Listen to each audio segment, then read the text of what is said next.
So at first glance, comparing Roseville to Granite Bay doesn't seem to make sense. Granite Bay with a median home price of $1.2 million and Roseville with a median home price at $650,000. So we're talking about half the money there. So these are wildly different price points. But here's the thing. At the low end, you can start getting into Granite Bay in the mid 700s up into the 800s. So a lot of my Roseville buyers over the years have considered whether it's worth stretching to get into Granite Bay and to get the Granite Bay lifestyle. That's what we're going to explore in this video. Is it worth it to stretch to get into Granite Bay, or can you get 80 to 90% of the benefit of living in Granite Bay, living in Roseville, for half the cost? By the end of this video, we're going to answer that question for you and see, is the squeeze really worth the juice for paying the extra for Granite Bay? So let's get right into it. If we haven't met yet, I'm Rich Curtis and I've been selling homes here for over 20 years now. I help buyers make strategic moves across Sacramento, Placer, and El Dorado counties. And I've helped hundreds of families just like yours not decide just where to live, but what community is going to fit their lifestyle best. So to that end, let's jump into comparing Roseville to Granite Bay across these 8 critical criteria to see which one's right for your family and whether it's worth pushing the price range to get up into Granite Bay. Now let's start with our criteria number 1, which is community vibe or feel. And in this regard, these are 2 very different places. Let's start with Granite Bay. Granite Bay is in the middle between Folsom and Roseville. It's between Highway 80 and Highway 50. It's out there kind of in the middle, right along Folsom Lake. So this is very much a community that feels like a sleepier little town. It doesn't have all the infrastructure, all of the bars, restaurants, shopping, and all of that stuff that you have in either Folsom or Roseville right next door. So this is your slower pace of life, sleepier town, bigger homes, estate style living kind of place. Now over in Roseville, you're right in the thick of it. You are right along Highway 80. You have all of the big shopping, which we'll talk more about later, the Galleria, the fountains, all the bars, restaurants, all the employers, and the freeway and the access right down to Sacramento. So Roseville really is kind of the best of the burbs feel, while Granite Bay is more of a rural, sleepy town feel. Now, don't get me wrong, it's not rural. This isn't Placerville or Pollock Pines here, but it does feel a lot more rural and sleepy than its next door neighbor, Roseville. If you've made it this far and you're getting anything at all out of this video, hit the like button, click subscribe, and hit that little bell icon so you don't miss future videos to help you with your relocation decisions. Now, let's get into criteria number 2, home prices. Of course, if you are moving here, you're probably thinking about buying a home here, and this is top of mind for most of my relocation clients. As I said at the outset, there's a pretty big difference in home price here. The median home price as of recording this video in the spring of 2026 for Granite Bay is $1.2 million. Now, what are you getting at the median? You're getting a 27 to 2,800 square foot, 4-bedroom, 3-bath home on, a third of an acre all the way up to an acre. There's even bigger spreads on offer, 1 acre, 5 acres, even 10 acres in the Granite Bay area. But right there at the median, you're looking at that third of an acre to an acre. Now, by contrast, Roseville, half the price. Median home price around $650,000. At that median home price, you're getting more of a 2,100 square foot, 4-bedroom, 3-bath home on a very small lot in a planned unit subdivision. Now, something to note about Roseville is there's new construction on offer very close to that price. Now, there are some issues with new construction where that price might feel a lot more expensive than it looks, because you also end up with HOA and Melrose and things that you probably won't be dealing with out in Granite Bay. It's a little bit more of a deeper dive than we're going to go into in this video. You can click on my pros and cons of Roseville video that's down in the description, or I'll link it at the end as well. It'll kind of go through that Melrose and HOA issue. But suffice it to say, you are getting homes at half the price right next door to Roseville. So it leads a lot of buyers, as I said at the outset, to think, well, heck, I can just drive 15 minutes and get the cool trails and the lake access and everything that's great about Granite Bay, but buy homes at half the price in Roseville. Why wouldn't I do that? And I think in these other sections we're going to go through, these other of our 8 criteria, you're going to see some of the reasons why for certain buyers, the lifestyle in Granite Bay is going to be a better match regardless of the price point. And for others, Roseville is going to be a better match, and it is the more affordable town, so win-win there. So let's jump into our next criteria. Now let's get into where you really start feeling the differences, and that is criteria number 3 here, which is lifestyle. And these 2 communities live very different. Granite Bay is more of your estate style living. Think homes that are older, on established streets, lots of trees, bigger lots, bigger yards, circular driveways, this kind of thing. There, a lot of them very close to Folsom Lake. You can just walk out the door and walk down to the lake or ride your bike down to the lake. There's lots of mountain bike trails and trail systems to go and walk the dog and that sort of thing. What there isn't is a lot of bars, restaurants, shopping, infrastructure, jobs, all that sort of stuff isn't really on offer. This really is just a neighborhood community next to the lake. So if you're thinking Granite Bay, you're thinking get up on Sunday morning, have a slow morning, have a coffee, jump on the bike, ride down to the lake, go for a mountain bike around the lake, go for a swim in the lake, meet a friend for coffee. That's kind of your slower pace of life, Granite Bay lifestyle. Now, when it comes to Roseville, it is fast-paced, best of the burbs. You're right in the thick of it. Highway 80 running right through it, heading down to the north end of Sacramento for all the work down there. You have major employers that we'll talk about later in the video in the employment section. You have all that shopping, the fountains, the Galleria, all the strip mall shopping around there. Major auto mall there in Roseville. It's got all the big box retail you could ever want or need. It's all right there. So Roseville is that sort of, my kids are in every sport on the planet. Both parents work, and so I need to, on the drive home, be able to hit the grocery store, stop and buy some soccer cleats, meet a friend for a quick drink, and jam home to the kids. And I need that all on my little route home, all really easily accessible with maybe a half an hour commute down to Sacramento for where I work. That is your Roseville lifestyle. So these places live wildly different, and since you can get at the bottom end into Granite Bay, close to what the slightly above median is in Roseville, it causes some buyers to think, maybe I would prefer that lifestyle. Those decisions are above my pay grade. They're up to you, but I hope this breakdown is helping you figure out which one sounds like it aligns better with your life. Now, of course, in one video, we can't do the deepest dive into both these communities and go through all of them all at once and the surrounding towns as well. So if you want to do a deeper dive, you're really thinking about relocating here and you want to learn not just about Roseville and Granite Bay, but about all the other surrounding towns and see if one of those would be a good fit for you, you can click this link on the screen or in the description down below to download my free Sacramento Suburbs Relocation Guide, which will go through all of the best suburbs in Sacramento, all the pros and cons, comparing them to each other so you can see which one might be the best fit for your family. Now let's jump into our next criteria number 4, which is recreation.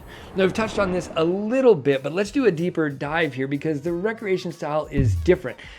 Roseville's recreation style is very much the burbs. It is class 1 paved trails that you can bike on. It is developed community parks, and there are great trails and great parks, and it is all the type of thing you expect to see in and around your subdivisions and your strip malls. It's still great recreation opportunities, and it is frankly easier recreation opportunities. If you've got the kids in the strollers, the little kids where you just need to go out the door and head down to a park and go play and have the play structures and the bathrooms and all the infrastructure, then Roseville is absolutely going to be your jam. It has a really great suburban recreational layout to it. Now, Granite Bay is going to be much more on the outdoor recreation end of the spectrum, which might sound a little funny because it's sandwiched again between Roseville and Folsom. Folsom's got 50 plus miles of that class 1 trail, 48 developed parks in it.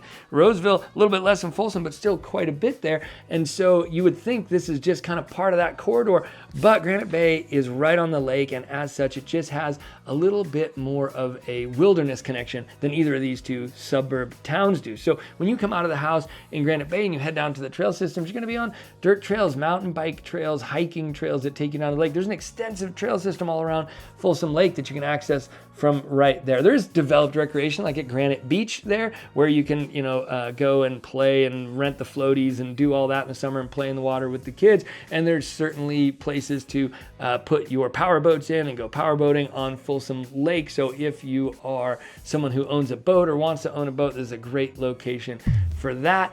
But by and large, it is dirt trails outside, more of a connection to nature, adventure style recreation that you have access to right there in Granite Bay versus that sort of paved, pre-planned suburban style recreation you have access to in Roseville. And it makes Granite Bay unique. Among all these Sacramento suburbs, it's really kind of the only one that has that more immediate connection and access to nature. And so when you start looking at this thing, you're saying, gosh, it's nearly double to buy a house, or why in the heck would anybody not just buy in Roseville and get a lifestyle at half the price, or even Folsom, where the median is, $780,000 as of recording this video, right? Why would someone choose Granite Bay over one of these other communities That's the real key there. It's that estate style living and that access to nature while still having pretty great commute locations, having access to both of those suburbs right next door.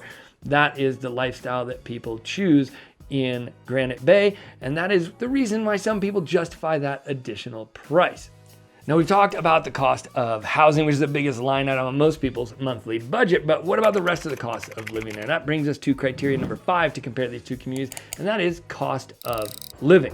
Now, they're right next door to each other, so when it comes to groceries and gas and all of this, they're gonna be about the same. Of course, when you're buying a much more expensive house, you have more expensive home, more expensive taxes, and more expensive insurance. But the insurance isn't just gonna be more expensive in the case of Granite Bay because of the size and cost of the homes. There's another factor to think about there too, which we'll get to in another section. But I'm talking here about your daily cost of living stuff. And the biggest one that's going to be different between these two communities is going to be the cost of power and the power provider. So if you're in Granite Bay, most of Granite Bay is on PG&E for power. PG&E is, in my opinion, the least reliable and factually the most expensive power provider in the state of California. So now when you look right next door to Roseville, Roseville is on their own little power company called Roseville Electric. And if you're familiar with SMUD, Sacramento Municipal Utilities District, Roseville Electric's prices are pretty much in lockstep with SMUD's, and both of them are half the cost of PG&E. So you look at Folsom right next door is on SMUD, Granite Bay is on PG&E, Roseville is on Roseville Electric, and as such, your energy bills are gonna be double in Granite Bay. So if you're scoring along at home, the homes are going to cost you double. The electricity is going to cost you double. So that is a big deal when you're looking at your monthly cost of living in Granite Bay. Now, the only other slightly different cost of living is going to be that you have more Mello-Roos and HOA over in Roseville, which I alluded to earlier. Of course, HOAs, those are going to be $100 to $250 a month in a lot of these planned unit subdivisions. Mello-Roos are something that a lot of people aren't as familiar with. This is a taxable bond by which builders pass on the cost of infrastructure to the eventual owners of the homes, things like sewers, sidewalks, streetlights, and it's paid in a taxable bond for 30 plus years. So this is essentially an add-on to your mortgage payment, and this can also be a lot of money. I've seen those as low as $250, but I've seen them as high as $500. I've seen homes that have two Mello-Roos payments that total nearly $1,000 a month in some cases. So this adds a lot onto your monthly mortgage payment. So you have to take that into consideration when you're comparing a home in Roseville that's maybe $700,000, and then you add on your HOA, and then you add on your Mello-Roos. Well, you might be able to buy that $800,000 home in Granite Bay and have it be about the same cost. So that's something to consider. And the final item is just the fact that Granite Bay is out in the middle between both freeways. So you're going to add 15 to 20 minutes onto your commute time from Granite Bay versus Roseville if you're working in Sacramento, where most of the jobs are going to be. So that's going to add a little bit of windshield time and a little bit of gas cost to your monthlies. But far and away, the biggest differences in the cost of living are going to be the cost of housing and the cost of your electricity. Now, there is one other cost that you have to consider, and I left it out of the last cost of living section because it's a big enough deal that it deserves its own section, and that is our criteria number 6 here, and that is the cost of fire insurance.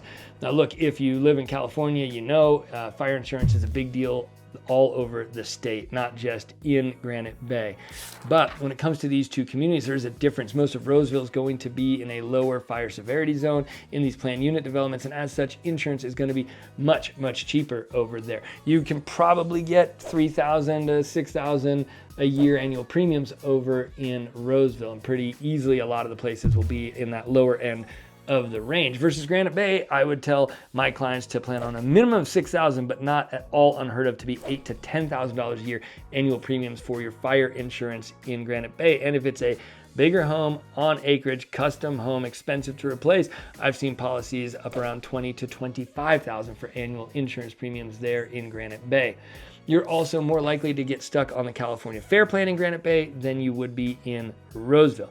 Now, that going deeper into that is too much for this video. If you click my Informed Homebuyer podcast, I have 3 interviews with Aurora Mullet, a great California Fair Plan trainer, which breaks all of this down for you. But suffice it to say that if you're on the California Fair Plan, you're paying sort of the max amount you can possibly pay for insurance, and that is a greater possibility in Granite Bay than it is in Roseville. So this is something to take into consideration. I tell all my clients, no matter what community you're shopping in any of our counties, here the very first thing you do is get an insurance quote and make sure you can insure that home at a price that is affordable to you. So that is a first thing to explore on all these properties, but it's going to be a bigger deal in Granite Bay. So again, the costs start stacking up. At the outset, I told you it's about double for a house, but now you're looking at it's also double for your electricity bill, and it's also, potentially double or more for your fire insurance. And this all starts to add up. So you better love that Granite Bay lifestyle if you're going to pick Granite Bay over Roseville. If you made it this far and you still aren't sure whether Roseville would be right for you or Granite Bay or maybe Folsom, and you'd like some specific advice to you, because let's face it, real estate is hyper local and hyper personal, feel free to reach out to me via the contact information on your screen or in the description down below. Like I said, I've been selling homes here for 22 years, and I've helped hundreds of families just like yours decide where to land in El Dorado, Sacramento, and Placer County, and I'm always happy to help. Now let's jump into our last two criteria for comparing these two communities, and our next one, number 7, is a big one, and that is schools. Now, if you don't have kids, then go ahead and skip to number 8 here. But if you're a family and you're moving here, I bet this one is top of mind for you. And I won't bury the lead here. You're going to be doing great in either community. If you go and do some research on greatschools.org, you're going to find out that the high schools in Roseville and the high school in Granite Bay, there's just the one, are going to be at the higher end, 8 to 10 out of 10 on greatschools.org, and great test scores and great athletics programs. So you're not going to be sad in either community for your options for your kid. Middle schools are going to be a little bit lower rated in both communities, and primary schools as well. So you're looking at still great test scores, great athletics programs, and great reviews on these schools. So they're going to feel very similar. The difference comes when it comes to choice. Granite Bay is a very small community. There's just going to be one of each school essentially, and that's it.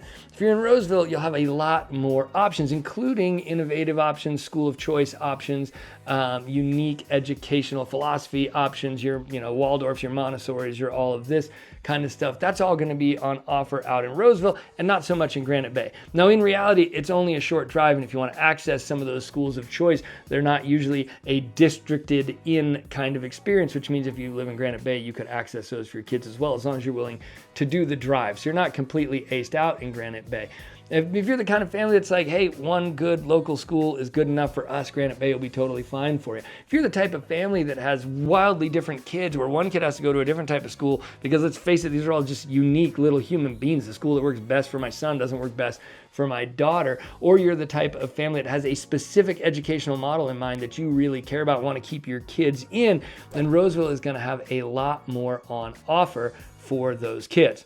Now, finally, let's talk about our college-bound kids, our later half of high school kids who maybe aren't going to go off to a 4-year university. They want to knock out those general requirements at a junior college. Well, both of these communities are going to have great access to that. You're going to have Folsom Lake College, which from either community is going to be a pretty short drive and a great community college. Or over in Rockland, you have the only community college in Placer County, Sierra College, which is great, especially for like EMT and paramedic programs, that sort of thing. You'll have access to both of those for these kids too. But my number one pro tip when it comes to picking schools here is to not rely on greatschools.org, not rely on test scores, not rely on game scores for the athletics program, is to get boots on the ground and go and meet people at these schools, because that's the only way you can really get a sense for it. Meet the administrators, meet the teachers, watch them interact with kids, and see if that's the kind of place you want your kids to be. So if you're thinking about relocating here and you're going to come for a weekend and you're going to book some time with me, and we're going to go out and look at houses, look at communities, give you the full breakdown, schedule yourself an extra day that's on a weekday and go and meet with some of the schools. Make an appointment, go out and check them out so you can really make an informed choice. Because no matter what neighborhoods we looked at together over that weekend, you might go and meet the school and be like, no way, this isn't right for my kid. Or you might go to another school and be like, this is the one.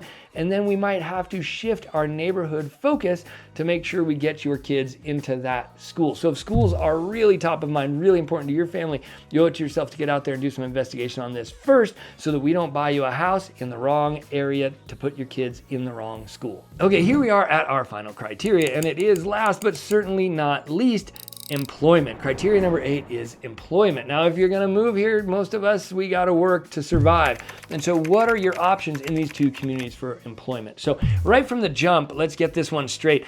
the difference between Granite Bay and Roseville in drive time is like 15-20 minutes. So if you are going to work in Roseville and you want access to everything that Roseville has to offer, but you want to live in Granite Bay, it's a 15 to 20 minute commute. Not that big of a deal. Getting down to Sacramento, it's going to add 15 to 20 minutes from Granite Bay in addition to Roseville. So you might have more of a 45-minute commute to get to the north end of Sacramento for work versus your 30, 35 from Roseville. So it's not that big of a deal. So right from the outset, all the job opportunities I'm going to talk about right now are accessible from both communities. But you definitely have the option in Roseville to live and work in your community, and that's really not going to be on offer in Granite Bay. I mean, in Granite Bay, you've got a couple of restaurants, a couple of coffee shops, and you could be a ranger down at the lake, and that's going to be about it. It really doesn't have a lot of industry or anything to it. So if living and working in the same community is important to you, then Roseville is absolutely going to be your jam. If you don't mind a little bit of commute, then Granite Bay is going to be fine. But let's talk about what's on offer both in Roseville and then adjacent in Sacramento. Roseville is a huge employment hub of the greater Sacramento area. You've got all of the retail jobs, the Galleria jobs, the fountain jobs, all the strip mall shopping jobs, all the big box retail jobs. You even have Old Town Roseville with little mom and pop shops, bars, and restaurants. So there's a lot in the retail, bar, and restaurant arena for jobs for people.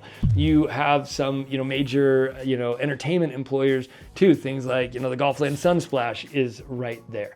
You also have major medical infrastructure. Roseville is one of the largest medical hubs of the greater Sacramento Valley with big employers like Kaiser and Aetna and these kinds of things. You have hospitals and surgery suites and general practitioners and all of this stuff. So if you work in the medical field, it is a pretty great place to get a job. Now, there's also a lot of schools like we talked about in Roseville, so there's a lot in education. So that is Roseville itself. Oh, with one side mentioned too for the large auto mall. If you work in car sales or anything in that industry, that is our biggest auto sales and auto mall area in Sacramento is that Roseville area as well. So lots of opportunities there. Now, if you have to get a job in any other industry, most likely you're going to go down to Sacramento for work.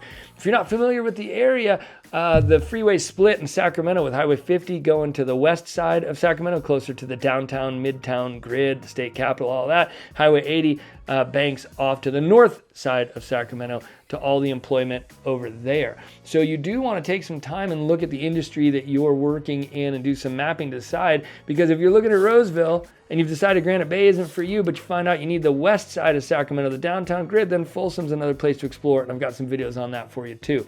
But Sacramento, most people don't know that it is one of the most broad and robust job markets of any major metro in the state of California. So let's break that down. It is the farm to fork capital of our nation. It's adjacent to the Central Valley, pretty much the best place to grow fruits and vegetables on the planet. And as such, it has a thriving foodie scene. So when it comes to restaurant jobs, Sacramento has absolutely got you covered.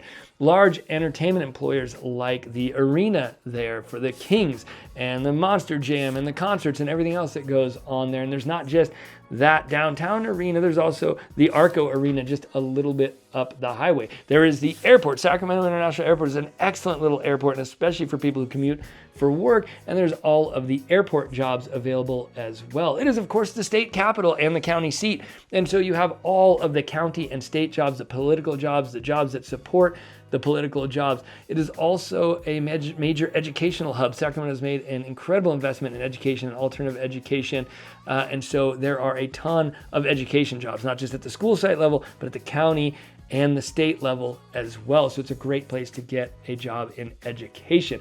There is not really a job category that isn't covered in the Sacramento area. It is a really great job market. So from either Roseville or Granite Bay, you'll have access to that. It's just going to cost you 15 to 20 minutes more windshield time from Granite Bay. All right, that wraps up our town versus town comparison of Roseville to Granite Bay across 8 critical criteria. And I hope this has helped you decide which one of these communities might be right for your family and whether the squeeze is worth the juice for paying the extra for Granite Bay. Those decisions are above my pay grade. Only you can decide that for your family. If you want to do a deeper dive, you can again click the link to download my free relocation guide, or you can click this video right here on the pros and cons of living in Granite Bay, or this one on the pros and cons of living in Roseville, or this one down here comparing all of the Sacramento suburbs in a head-to-head battle, so you can see if any of these other towns might be a good fit for your family. Either way, thanks for watching. Thanks for making it to the end with me, and I'll see you on the next one.